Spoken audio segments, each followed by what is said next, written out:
Back, foul demon! Back! Back! Oh, it's just you. Surprising company. Not the company I was expecting. Definitely welcomed. Come on in. We have much to discuss. So, I've always loved D&D. Ever since my dad plopped down his original player's handbook on my table, I've been just enticed in the worlds that you can create with your own mind. Especially during this last half year, where you could do nothing but stay inside and read books. I mean, why would such famous channels as Critical Role exist if not for the brilliance of D&D? And what else have we done in the time that we had between March and today? Play video games. Why not? They're really fun. And in a seeming stroke of brilliance, D&D decided, you know what? Let's create a Dungeons & Dragons video game. But was it really a stroke of genius to create a D&D video game when D&D already exists? No, it isn't. Listen, D&D by itself is the grandfather of all the video games. Every single action RPG ever to exist wants to be Dungeons & Dragons.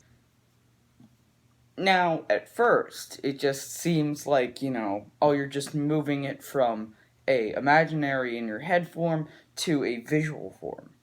And yes, that is exactly what it is. But in that process, you have taken everything that is special about D&D and just erased it. Why D&D became so famous was because it was very creative. And everybody had to imagine things. There were a few pieces, like this little guy right here, but that wasn't enough to, The reason why D&D became so famous, was because it was an imagination game. The reason D&D became so famous was because it was an imagination game. There was only your character sheet, the story that your DM was telling, and the brain, and nothing else. And here, the only people who need to be creative are the creators themselves.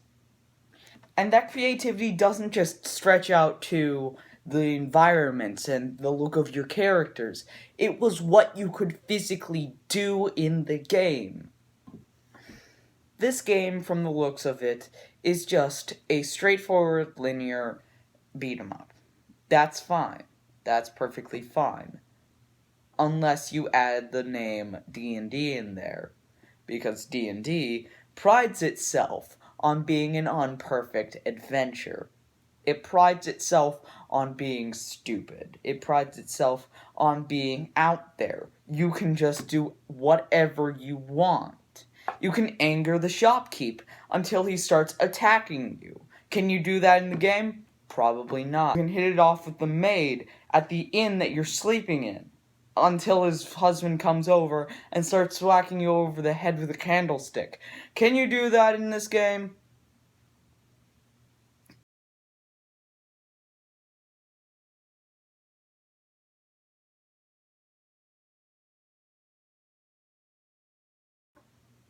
And if this is, in fact, a linear RPG that's just straightforward, straight ahead, there's no turning, no corners, no free choice, then that goes against everything. That goes against the freedom that it gives. It goes against the very expression and imagination that it takes to do D&D. And it goes against the very ideas of strangeness and unpredictability.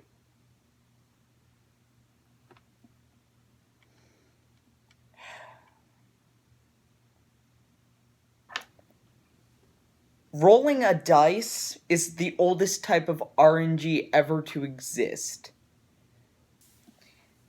And Base D&D has basically perfected the art of RNG, because they have done everything with it, from small checks for objects in a room to making sure that you can hit a target 1 inch in front of your face. It can be hilarious and it can be important, but it prides itself on being unexact. And these can be especially goofy sometimes when things just don't go your way and you just don't do anything right. For example, a few days ago, me and a couple of my friends decided to walk into a nearby dungeon in our game.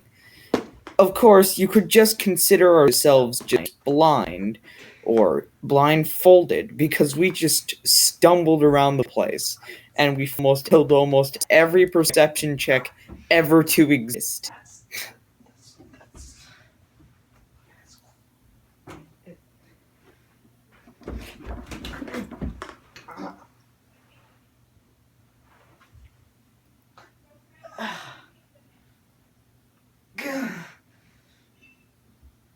As well as missing all that we shots that we took.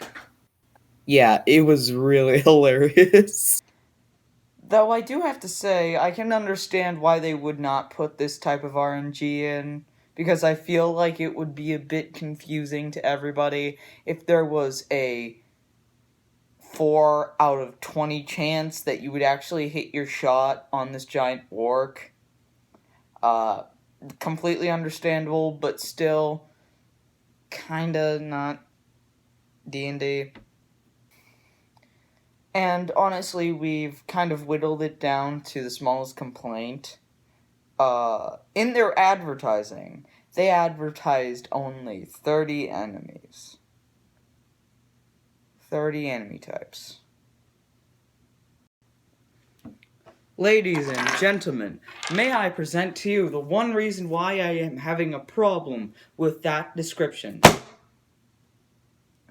May I present to you the Monster Manual. Look at this book in comparison to my hand. I have a very thick hand. This is a very thick book. Almost 352 pages long. Every single page listing off a new enemy type that could be in your game of D&D. Now, if you don't mind me, I'm gonna go kill some beholders. They better be beholding these nuts. Ow, ow, ow, ow, this is a really small space. Bye. How many enemies are in this game? About 30. That's about 8.5% of every single enemy and creature that exists in this book. Listen, I'm sure that you got the important enemies like the orcs and the goblins and a bit of zombies and skeletons in there, but listen, I am going to be awfully disappointed if they don't put a crawling claw in here. Or better yet, a Kenku. Half man, half bird. Or even, if you're dropping books. Or even, if you're feeling adventurous, the Yakahal. A tree what is this? What is this? But in the end of this argument, honestly, understand why they didn't put every single creature in this game, because honestly, that would be literally impossible. And I understand that not all of these are deserving of the mention. Would I like to see more diverse enemy types in this game? Yes. I never want this game to stick to just 30 enemies and call it a day. Because you got an entire book to read through before you ever think of not putting anything more in there.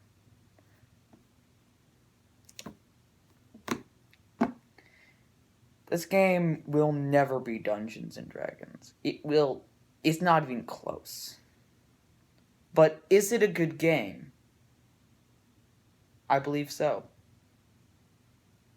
I can strongly believe that the creators of this game are trying to infuse the essence of some of the things that I love about the Dungeons and Dragons world. And with familiar stories and familiar characters and familiar monsters. And I commend them for their effort. Will this ever be Dungeons and Dragons? No. Will it be its legacy? Absolutely not. It's lived for most of my life, and it's lived through most of my dad's life. And really, I can say nothing more than that. I would be happy to play this game whenever somebody asks me to. So, as a D&D fan, I recognize that this game will never, ever be close to the thing that I love about D&D. But as a video game fan, I comfort that other side by saying, no, it's not. It's never going to be that. But at least I can have fun. At least I can enjoy myself in a world that I so closely love and I so closely identify with. And just embrace myself in that. No matter how fateful it is, we should enjoy things just for enjoying things. Am I kind of striding back on what I said? Yes. Is that my intention? Kind of.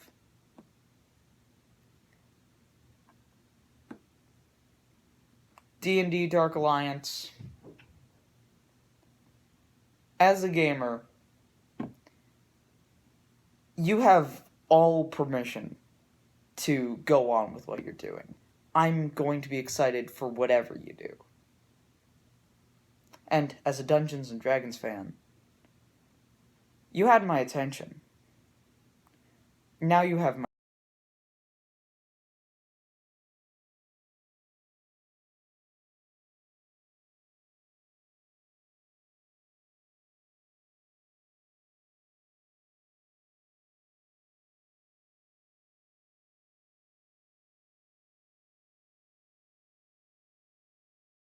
Oh there, I didn't expect you making it this far into the caves.